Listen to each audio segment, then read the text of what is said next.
If you've ever been around an accident or just asked somebody what happened in a particular situation, if you ask 5 people, you're probably going to get 5 different descriptions. Now, Kurt knows this by hand because I'm sure that he's probably had those where he's really tried to cut down as to what happened at a particular accident or what happened at a scene, and he's got 5 witnesses and they're all giving him a different story.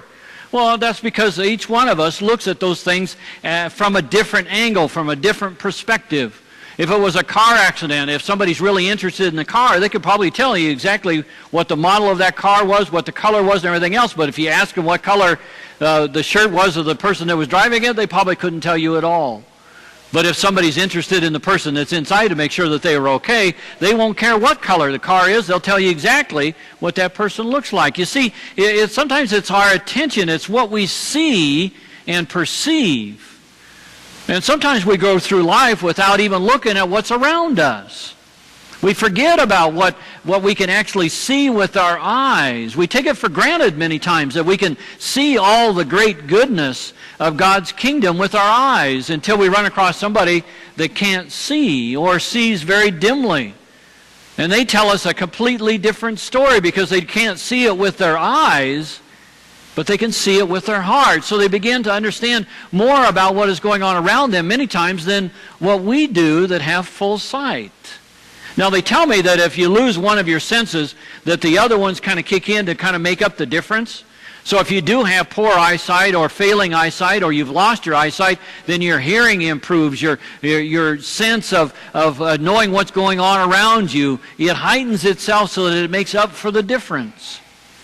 But that eyesight is so important for us. It's one of those keys to us as living life to its fullest, because we need to be able to see what is going on around us, to understand what's going on around us. So when we sing a little bit later on this morning, "Open my eyes, Lord, that I may see," it's so that we can see not only the kingdom that God has created, but that we can find ways in which we can serve God in that kingdom. Now, Jesus understood this, and on his way to Jerusalem, he decides to make a point of someone that was probably there every day of his life in the very same spot doing the very same thing. Now, the scriptures before what was read today, we've been studying the last 2 or 3 weeks. We know that there were several things going on in Jesus' life. We know that he decided that it was time for him to go to Jerusalem to confront the chief priests, the Sadducees, the Pharisees, those that had been ridiculing him and chasing him all over the countryside. He decided it was time, or God decided that it was time for him to make that journey to Jerusalem. And he knew it wasn't going to be easy. Now, in the process, he does all kinds of miracles, according to Mark. But also, according to Mark, just right before this, we get the argument that 2 of his disciples trying to figure out who's the greatest. Who is going to be his right hand and left hand man? Who's going to be the vice president and the cabinet, head of his cabinet when he comes into office? When he overthrows the Roman government when he comes in. So he's having this argument. He's told them that I'm going to die. That I'm going to be put on trial. He explains everything that's going to happen to him, and they just don't believe him. So this isn't an easy road that Jesus is walking. In fact, it is very difficult, and sometimes even difficult for us to understand. But then he comes across Jericho. He leaves Jericho. He sets his heart, his mind, his eyes toward Jerusalem. And so he and his entourage are headed for Jerusalem. Now I want you to take just a moment, and this is kind of a risky thing on my part. I will admit it right from the very beginning. But I want you to close your eyes. I know it's getting late in the morning, and you're probably wanting to take a little nap anyway. So what I want you to do is I want you to close your eyes and imagine that you are Bartimaeus. That you've been blind since birth, and the only thing you know how to do is sit by the road and ask for alms. So I want you to close your eyes and imagine yourself sitting along the side of this dusty, dirty road. You've got your cup or your basket in hand. Every once in a while, you see somebody in the crowd that you think might give you a little bit of something extra, so you ask for alms. Alms for the poor, please. And maybe you hear those coins clink into your cup. Maybe it's a wooden bowl and it thumps as the coin hits it. But then off in the distance you hear voices. Sounds like there's a crowd coming in, and maybe you get a little bit excited because if there's a crowd coming, maybe I can get a little bit more money in my cup. Then he hears a familiar name, Jesus of Nazareth. Now he had heard that name before. You know that this Jesus of Nazareth has been performing all kinds of miracles, and you hear all the stories, and you begin to get excited. Maybe this is my chance. You feel the crowd pressing in around you. You might even ask somebody, who's coming? And they say, well, I think it's that prophet from Nazareth, that man named Jesus. And so your excitement even raises a little bit more. And pretty soon the crowd is so close that you can feel it, you can hear the voices, and you just know that it must be Jesus. And so you call out.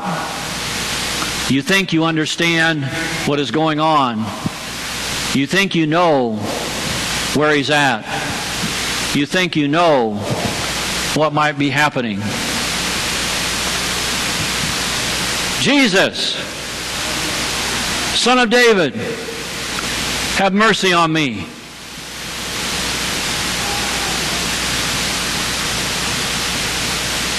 You can open your eyes now. Things aren't always the same, are they? You see, for Bartimaeus, he was hoping for a miracle. He was hoping for something to happen. And he knew the only way he could do that is with this man, Jesus. So he calls out to him again, and he says, Son of David, have mercy on me. And of course, the crowd just says, hush up. Jesus doesn't want to bother with you. You're just a beggar. Be quiet. And as soon as they say be quiet, he hollers louder, Son of David, have mercy on me. And Jesus stops dead in his tracks. He says, who's calling me? And they said, oh, it's just that old beggar over here on the side of the road.